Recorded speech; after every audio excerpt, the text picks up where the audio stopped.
இன்றைக்கு நம்முடைய திரைப்பட நடிகர், திரைப்பட தயாரிப்பாளர், திரைப்படத்துறையில் ஒரு மிகப்பெரிய மாற்றத்தை உருவாக்கியவர் நம்முடைய அருமைக்குரிய பாக்யராஜ் அவர்கள் இன்றைக்கு நம்மை விட்டு பிரிந்து விட்டார், தவறிவிட்டார் என்கிற செய்தி ஒரு மிகப்பெரிய அதிர்ச்சி தகவலாக இருக்கிறது. கடந்த ஆண்டு நம்முடைய தினமலர் நிறுவனர் டிவி ராமசுப்பையருடைய பிறந்த தின விழாவிலே பாக்யராஜ் அவர்கள் கலந்து கொண்டு அந்த விழாவிலே சிறப்பித்தார்கள். அடுத்த மாதம் நடைபெற்ற விழாவிலே எனக்கு ஒரு பெரிய மதுரையின் அக்ஷய பாத்திரம் டிரஸ்டிற்காக ஒரு பெரிய விருதினை வழங்கி பாக்யராஜ் அவர்கள் கௌரவித்தார்கள். இன்றைக்கு திரைப்படத்துறையிலே பாக்யராஜ் என்கிற ஒரு பெரிய தனிய முத்திரையை பதித்திருக்கிறவர். அன்னாருடைய மறைவு உண்மையிலேயே நம்முடைய ஈடு செய்ய முடியாத மறைவு. முருங்கைக்காயை பார்க்கிற பொழுதெல்லாம் பாக்யராஜருடைய நினைவு எல்லோருக்கும் வரும். ஒரு திரைப்படத்திலே அவர் முருங்கைக்காய்க்கு ஒரு பெரிய, அந்த நேரத்தில் முருங்கைக்காய் கூட நிறைய விலையை ஆச்சு என்று சொல்லுவார்கள். அப்படிப்பட்ட ஒரு தனிப்பெரும் நல்ல அற்புதமான நடிகர், தயாரிப்பாளர் இன்னைக்கு நம்மை விட்டு பிரிந்திருக்கிறார்கள் செய்தி என்னமோ தெரியவில்லை. சமீப காலமாகவே, ஒரு மாத காலமாகவே சமீபத்திலே நம்முடைய அருமைக்குரிய பாரதி ராஜா அவர்கள் இறந்தபொழுது கூட பாக்யராஜ் அவர்கள் இந்த நிகழ்விற்கு தன்னுடைய மனைவியோடு போனார்கள்.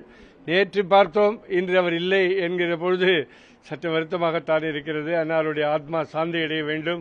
அவருடைய மனைவி பூர்ணிமா பாக்யராஜ் அவர்களுக்கும் எங்களுடைய ஆழ்ந்த இரங்கலை தெரிவித்துக் கொள்கிறோம்.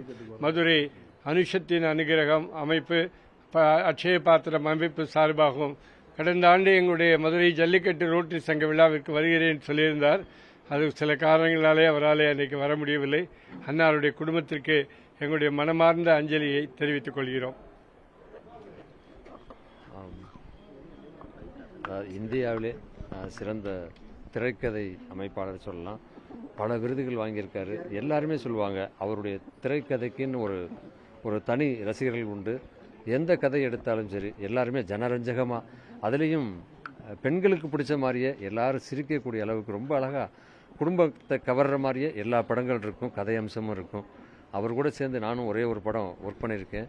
ஆனால் உண்மையிலே மிகப்பெரிய திறமைசாலி. நடிப்பிலையும் சரி, இயக்கத்திலையும் சரி, தயாரிப்பிலையும் சரி, எல்லா விஷயத்திலையும்.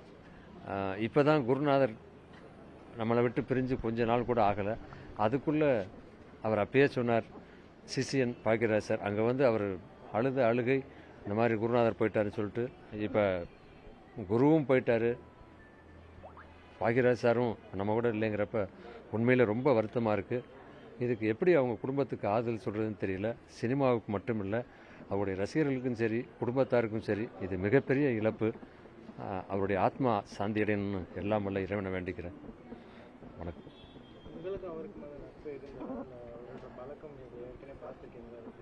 இல்லை, நிறையா ஃபங்க்ஷன்களில் மீட் பண்ணியிருக்கேன். ஒரே ஒரு நம்ம கவர்மெண்ட் ப்ரோக்ராம் மட்டும் ஒன்று பண்ணோம், அந்த டேக்ஸுக்காக. அது அப்போ அவர் டைரக்ட் பண்ணார். அதில் நடிக்க ஒரு வாய்ப்பு கிடைச்சது.